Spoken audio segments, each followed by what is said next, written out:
Hi guys, welcome to a very special Google Hangout on the Syria crisis with U.S. Secretary of State John Kerry. Co-hosting with me is Nicholas Kristof, op-ed columnist with the New York Times, and joining us is Andrew Bider, a social studies teacher at Springville Middle School in Buffalo, New York. Andrew's also a regional educational coordinator for the U.S. Holocaust Museum. And I'm Lara Satrakian. I'm the co-founder of Syria Deeply, an independent news website focused on covering the Syria crisis. Now, this is an interview, but it's also an open source conversation. You've posted incredible questions on the Google Plus events page. We're going to get through as many of them as we can today. Secretary of State John Kerry, thank you so much for joining us.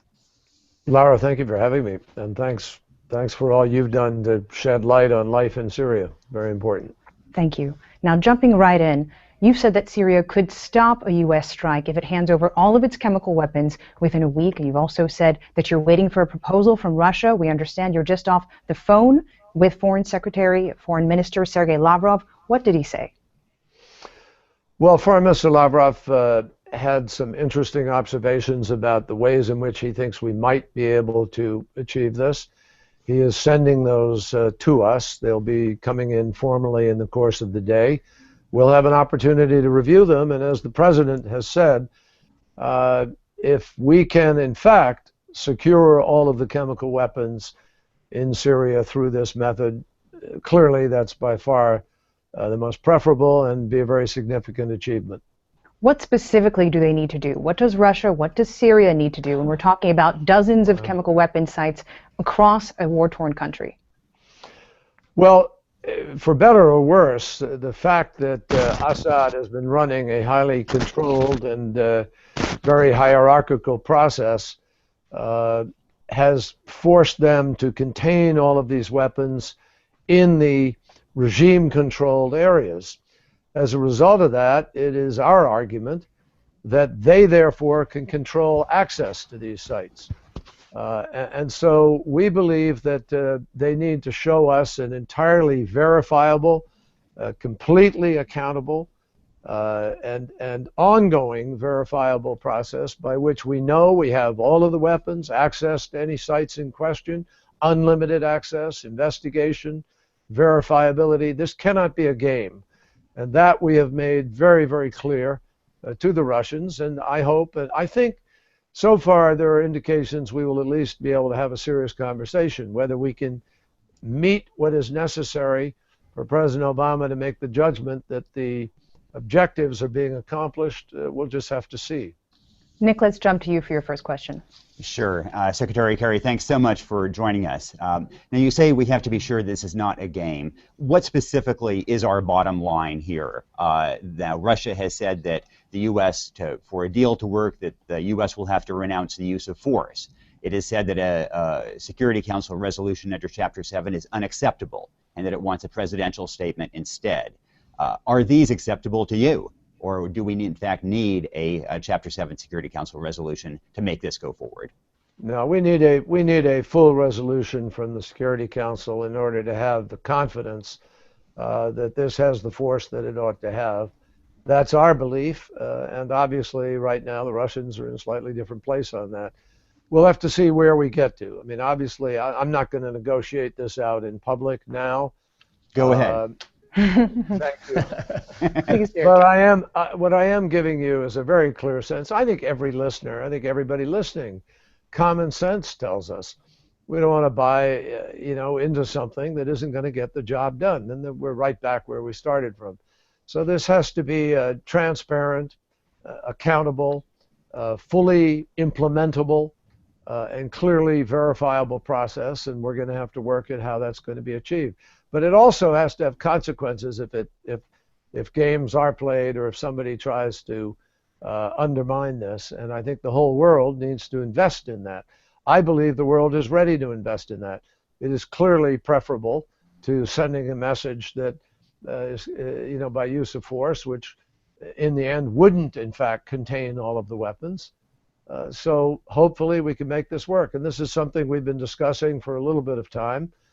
For some period of time, and my hope is with good faith it could be brought to fruition, but I don't want to raise expectations because there are some big hurdles in terms of the verifiability and implementation that we have to cross. You said and in a Secretary House. Kerry, if I can just follow up on that. So you're skeptical of what may be unfolding. Now, what happens if indeed the negotiations continue for the next week, 2 weeks, and nothing, and it turns out that Russia is playing games, Damascus is playing games. Now, at that point, the wind has gone out of the sails of the congressional authorization, and yet we are no further along in terms of getting access to those chemical weapons in Syria. What happens then? Well, first of all, we're not planning to drag it on that long. We've made it very clear in our conversations with the Russians, this has to be done quickly. That's what I said in London. That's what I repeated yesterday and again today. And the President of the United States, I believe, will make that clear in the course of the next couple of days. But the President retains his authority as President always to do what is necessary to protect the security of our nation. So I think the Russians and the Syrians understand that full well. And no matter what happens with respect to Congress, the President is the President, and he has that power. You said in a House committee hearing this morning that you wouldn't let this become a stalling tactic. How long will you wait? How long is long enough? And also, you touched on how this has been in conversation for some time. Tell us the genesis for how this plan came about. Well, it's up to the President as to how long we wait. I mean, the President makes that decision. We will dig into this as rapidly as possible. We're already having conversations. We're trying to exchange some ideas, which we are exchanging some ideas to put this to the test. And we will see, but the President will decide what he thinks is the time frame that he's prepared to live with.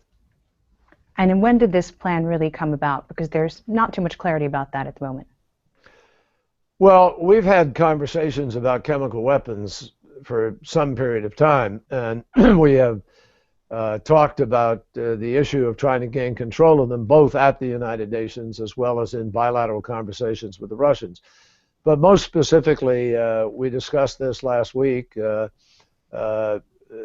Sergei Lavrov, the foreign minister of Russia, and I discussed it.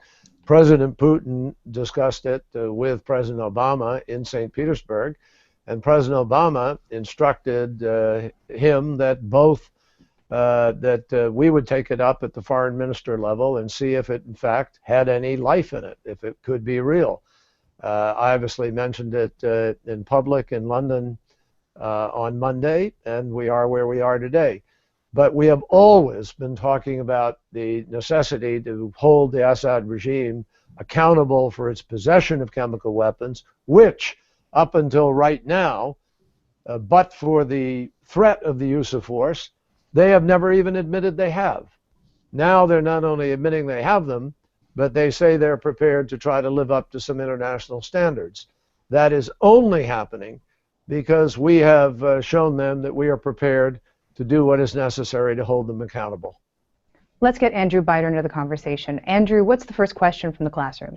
Lara, thank you. And Mr. Secretary, on behalf of teachers around the country, especially those involved with Holocaust and genocide prevention education, it's my pleasure and honor to be here. And the first question comes from my close friend and colleague Joe Carb from Springville Middle School outside of Buffalo, New York. And as you know, students and younger adolescents have a habit of sometimes asking questions that are somewhat obvious in nature that go right to the core of the matter. With that in mind, while everyone gets the major issues associated with the use of chemical weapons, why is it that there's such a concern now and not for the past year and a half in which the death toll has gone to 6 figures? So if you could address that, I think that gets right to the heart of the matter. Absolutely, Drew, and thank you for what you do in terms of your work with teachers and efforts to help make this kind of event happen. And Joe, let me just answer you directly and your students. We are deeply concerned about the overall loss of life in Syria. It's now over 100,000, somewhere around 100,000 people. And we have consistently spoken out against Assad's slaughter of his own people using Scud missiles, using airplanes against civilians, dropping napalm on children in schools. I mean, these are war crimes almost by any standard, but there hasn't been a will in the global community, let alone in our own country, to get involved in Syria's civil war. And that's the way people see it, that it's that kind of internal struggle. He has used small amounts of chemical weapons, but our intelligence community was only able to make the judgment, a judgment, that he had in fact done it, with a level of confidence that I might choose to believe it, the president might choose to believe it, but we wouldn't necessarily feel comfortable taking that publicly and arguing for the whole world that we ought to have a military strike about it. The president did, after that line was crossed, decide he was going to provide assistance to the opposition, the military opposition in Syria. And without putting American boots in the ground, without becoming directly involved, he decided we would support the opposition as a consequence of the earlier use of the levels of chemicals that we determined had been used. Now, on August 21st, all of those prior levels and prior incidents were eclipsed with this one incident in which about 1,400 plus people died that we know of, that we were able to actually account for, more than that for certain, 400 plus children. And they died because of an attack that we had much more evidence in order to be able to prove it to the world. That's when the president decided that that was the straw that broke the camel's back, so to speak, with respect to his usage. And the president decided that it needed a response from the world because chemical weapons were suddenly being used as a tactical weapon in a civil war, and any use of chemical weapons is unacceptable. That's why we're here where we are today. There's a moral imperative to this. There's a strategic imperative to this. There's a practical military imperative in terms of sending him a message that his infrastructure militarily and his capacity to wage war could be affected if he continues to use these prohibited, outlawed, and outrageous weapons. Mr. Secretary, you have a lot of angry Americans who don't want a strike on Syria. You said this morning this wouldn't be a war, but they don't even want a hint of war. They don't even want a risk of an escalation into war. We have two comments on our Google Plus page, one from Wesley Swafford, one from John Lambert, asking in essence, why should we launch a military strike on a country that hasn't attacked us and when we need to fix things at home? What's your response to Wesley and John? My response very directly is this matters to your security, to each of us individually as Americans. We are, in fact, threatened by this use of weapons because this use of weapons breaks a standard about the use of chemical weapons that has been in place for nearly 100 years. And in war, our soldiers have not been threatened ever since World War I, and this was decided. Our soldiers have been free from chemical weapons in war because of this prohibition. We don't want to see that broken now. That's number one. Number two, we have a strategic interest. We have alliances, direct military alliances with Jordan, with Israel, with Turkey. They're affected by the use of these weapons right in their neighborhood, on their doorstep. Israel is deeply threatened. And we believe that if we don't stand up now and send a message to try to prevent the use of those weapons at this time, we can see those weapons used by terrorists, by others, make the region more unstable than it is today, and even threaten us more directly here at home.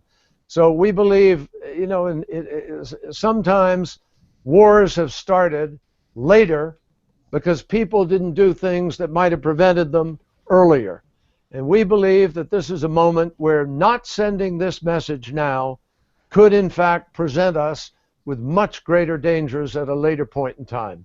Nick, over to your question. Sure. Well, Secretary Kerry, given how important you say this is, given the stakes, then while cruise missile strikes may be on pause for the time being, as a deal may or may not be negotiated, what about other alternatives to gain leverage with the Russians and the Syrians, and also to make a difference on the ground? I'm thinking specifically about, for example, arming the rebels, giving more support to them, intelligence support, for example, but doing more with moderate rebels.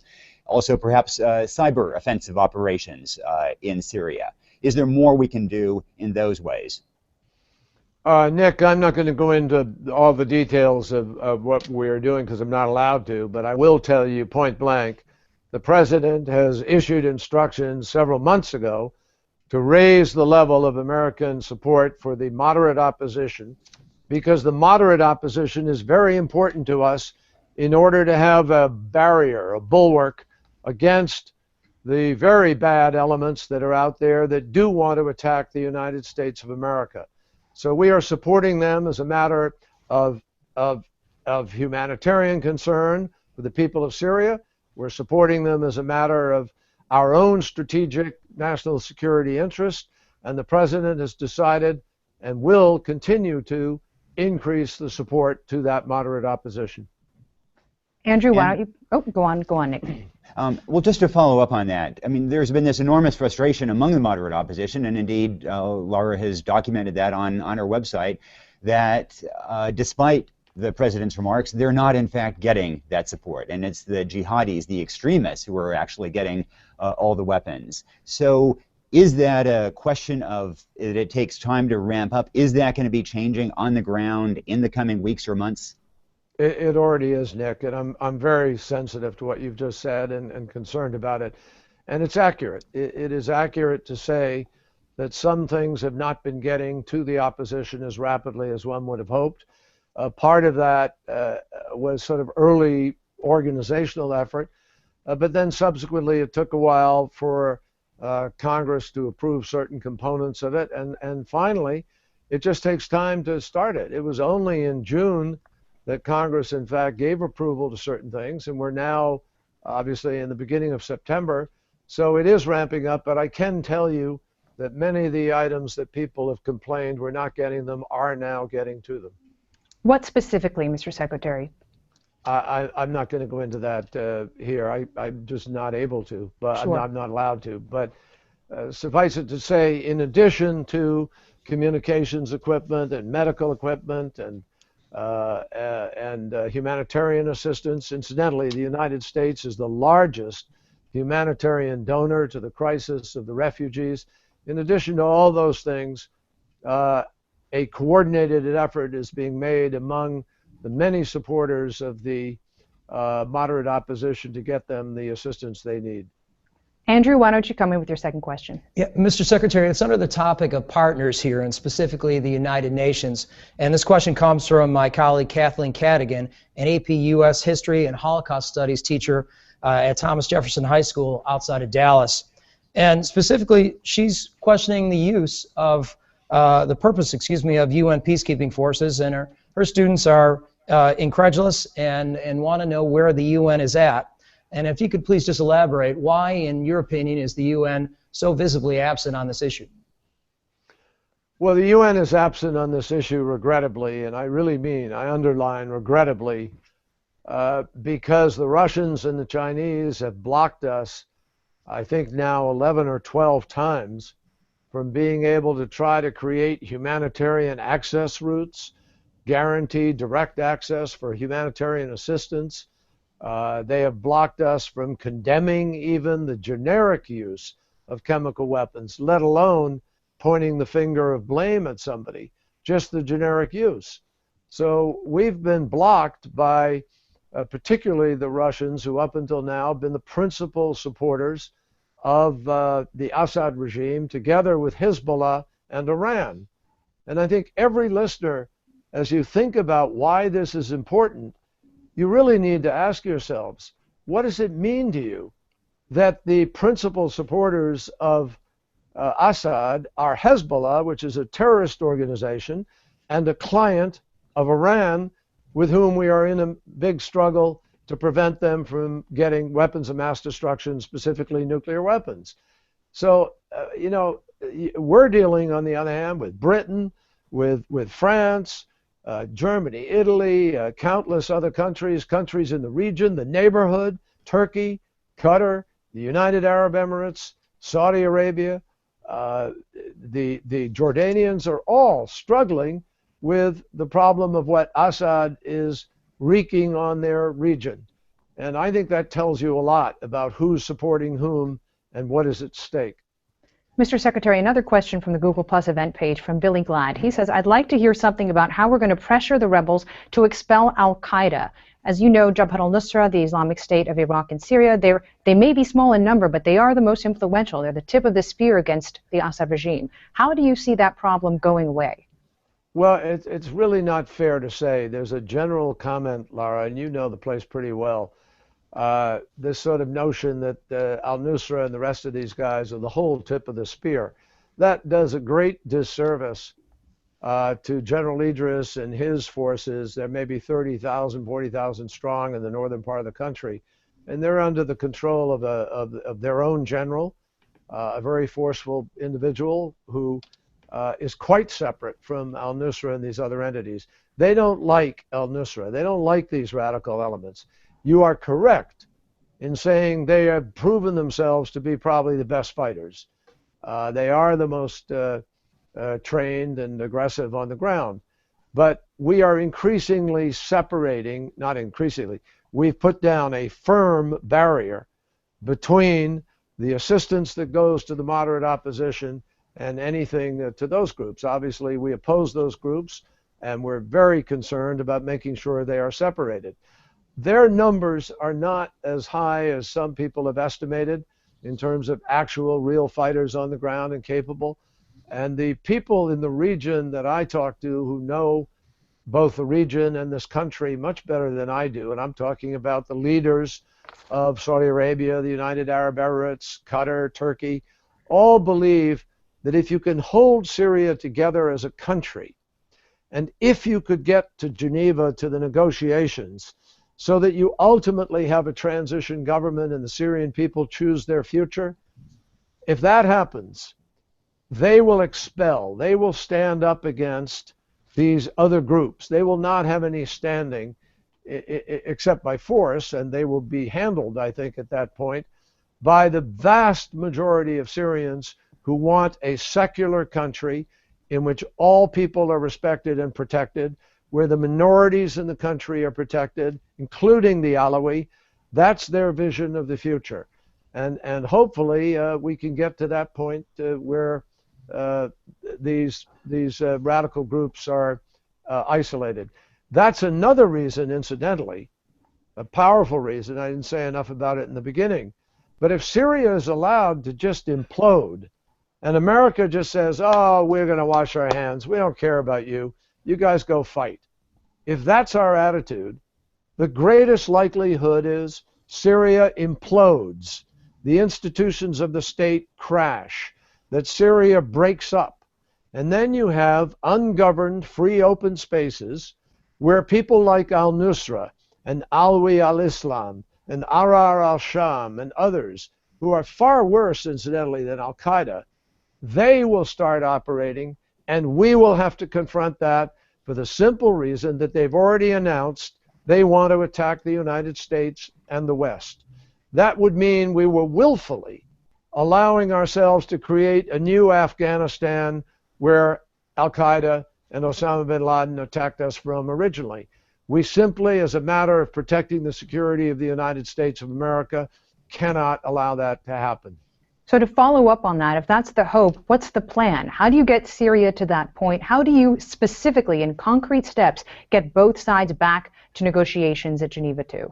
Well, here, happily, is the other side of the story, which is a good side, which is the Russians have been working with us to try to bring about a Geneva II conference where we do negotiate this follow-on transition government so that the Syrian people would have an opportunity to choose their future.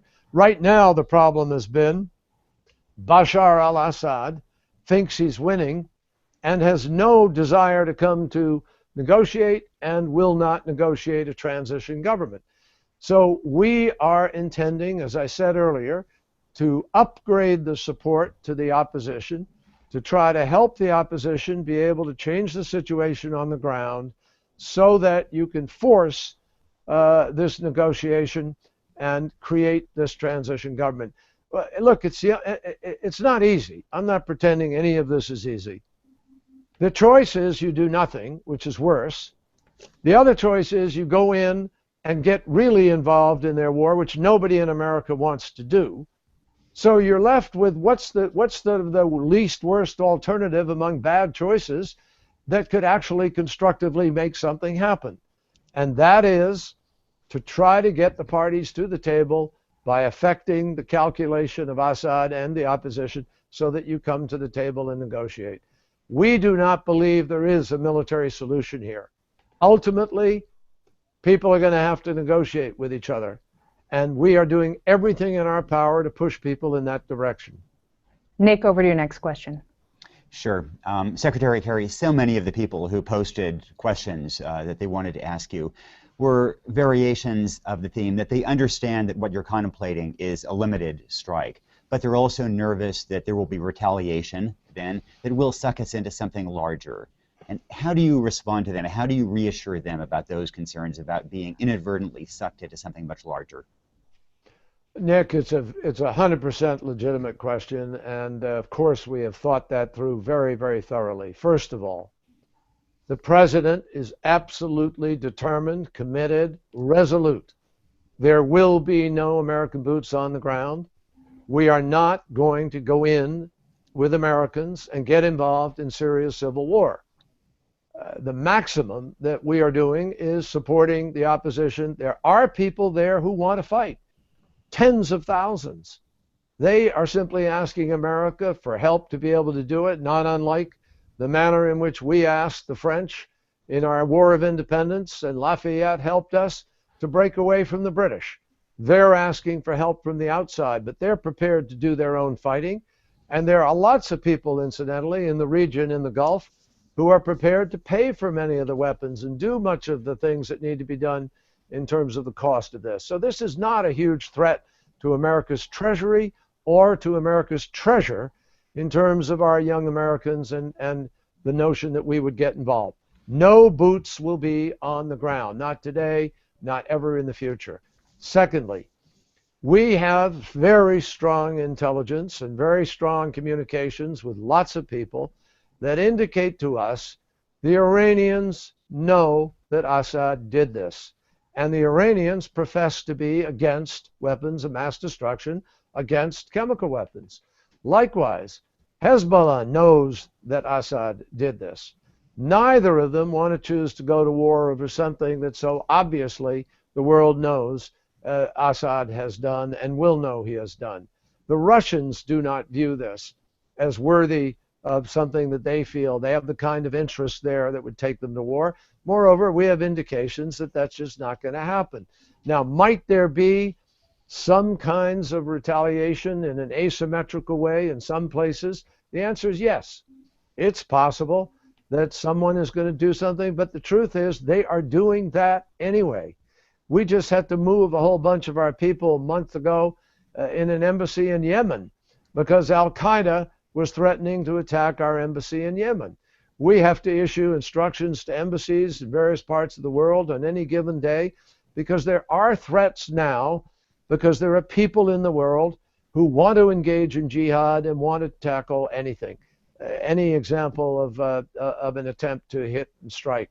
The problem is if we don't stand up to that, if we don't do it for something that has international rationale and history behind it, we're going to have a very difficult time convincing countries and individuals they ought to stand with us against this kind of terrorism and have the fortitude to stay to stay in there for the long haul. And that's why it is important for the United States to keep its word, to mean what it says and say what it means, and not to suddenly walk away just because we're, we saw disappointment in Afghanistan or Iraq or in other places. This is not Iraq. It's not Afghanistan. The intelligence is there for everybody to see and measure. Go to whitehouse.gov and look at the report that was declassified. And I'm telling you, there's much more evidence than's in that report, but that report alone should convince people this is worth taking a stand. Mr. Secretary, on the humanitarian side, over the course of covering this conflict, we have Syrians asking us, do Americans even know what's happening here? Do they know that people are running out of food and water, and some are marrying off their young daughters to have one less mouth to feed? So to those Syrians, would you say that the U.S. and the world has done enough to help them? We probably haven't done enough in some ways, but we're doing as much as we can right now. The United States, I am proud to again say, is the largest humanitarian donor. We are doing an enormous amount to get food and shelter to the refugees. There are now 1.6 million refugees outside in Lebanon and in Jordan and Turkey. There are another 5 million people displaced within Syria itself. There are people desperate for food, and indeed, as you've said, people are marrying off a daughter simply to be able to survive. This is a terrible humanitarian crisis. And on a humanitarian basis, we Americans, I mean, how in good conscience can we simply wash our hands and say we are not going to care about these people who desperately look to us and to the rest of the world for some kind of assistance against this dictator who has proven that power for he and his family is far more important than safety and security for his own people. We have to change that. I believe we have an obligation to try to do that. That's who we are as America. That's who we've always been. And we can do a lot more without going to war, without putting troops on the ground. But we do have, I think, within the great Judeo-Christian and even Muslim ethic, we have a responsibility to try to alleviate that kind of suffering on this planet. And my very last question to you, Mr. Secretary. The Walid Muallim, the Foreign Minister of Syria, has just said he plans on having Syria join the Chemical Weapons Convention. What would you tell him? What would you tell his government, his president, Bashar al-Assad, taking this opportunity to address him here? Well, I know Walid Muallim. He has hosted me previously in Syria before all of this began a number of years ago. And I would hope that he and Bashar al-Assad would take advantage of this opportunity as a moment to try to make peace in Syria, to genuinely reach out, live up to what they've just said they would do with respect to the Chemical Convention, go further, help us in the next days working with Russia to work out the formula by which those weapons can be transferred to international control and destroyed, and even further demonstrate the way in which they will try to help make the Geneva process work so that Syrians can choose a peaceful future that protects the rights of all people in Syria, end this civil war, help us be able to reach for peace. And I hope that perhaps in the next days they'd be willing to try to make that concrete. Andrew Bider, Nicholas Kristof, and of course, U.S. Secretary of State John Kerry, thank you so much for joining us. And to everyone on Google+, thank you for watching. Thank you, Laura. Thank you. Thank you, Laura.